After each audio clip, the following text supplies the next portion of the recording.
Day 154, Proverbs chapter 1, 2 and 3. Hello everyone, and welcome. Today, we're exploring more whispers from the scripture. As we go through each lesson, I'll connect the ancient wisdom of Proverbs to situations we encounter today. One of the first warnings in Proverbs is not about crime itself but about influence. My son, if sinners entice you, do not consent. The passage goes on to describe people inviting others to join them in dishonest schemes for quick gain.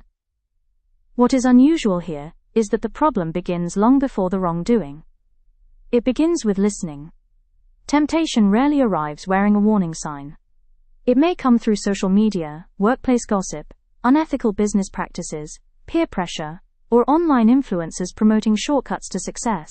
Think about a young employee encouraged to manipulate figures to impress management, or a student pressured to cheat because everyone else is doing it. Bad decisions often begin with the desire to belong. Proverbs teaches that wisdom sometimes means being willing to stand alone. The voices that promise quick rewards are often the voices that lead us into long-term regret. Many people think wisdom is difficult to find, but Proverbs presents a different picture. Wisdom cries out in the streets, raises her voice in the public square, and calls out at the city gates. This is a surprising image.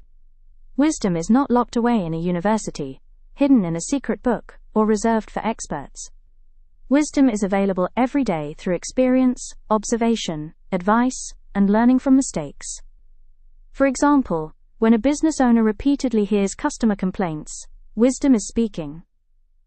When a teacher notices a child struggling emotionally, wisdom is speaking. When a parent senses that a teenager's behavior is changing, wisdom is speaking. The challenge is not that wisdom is silent. The challenge is that distractions are loud.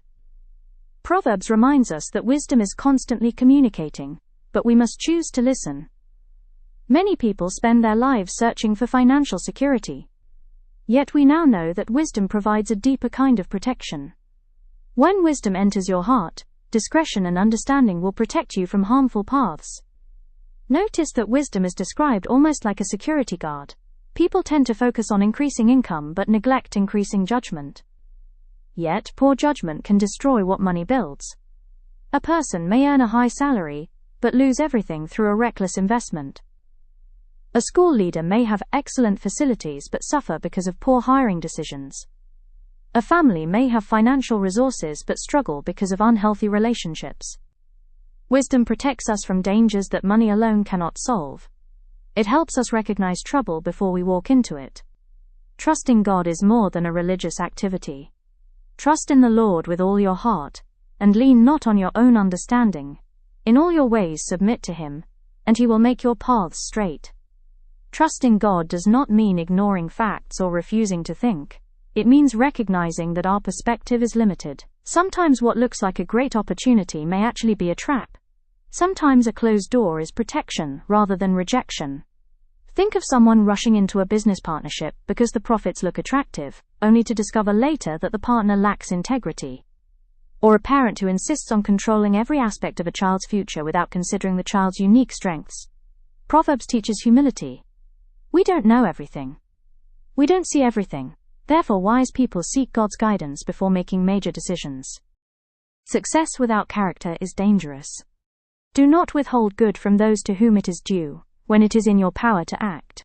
This teaches that wisdom is not measured only by intelligence, it is measured by character. We often celebrate achievement more than integrity. A person may be admired for wealth, influence, or popularity, while treating others poorly behind the scenes. Proverbs challenges that thinking. It teaches that true success includes how we treat employees, customers, students, neighbors, family members, and even strangers. Character is what remains when achievements fade. Wisdom is not simply knowing the right thing. Wisdom is doing the right thing. Correction is a sign of love, not rejection. My son, do not despise the Lord's discipline, and do not resent His rebuke, because the Lord disciplines those He loves. Most people dislike correction. Nobody enjoys being told they are wrong.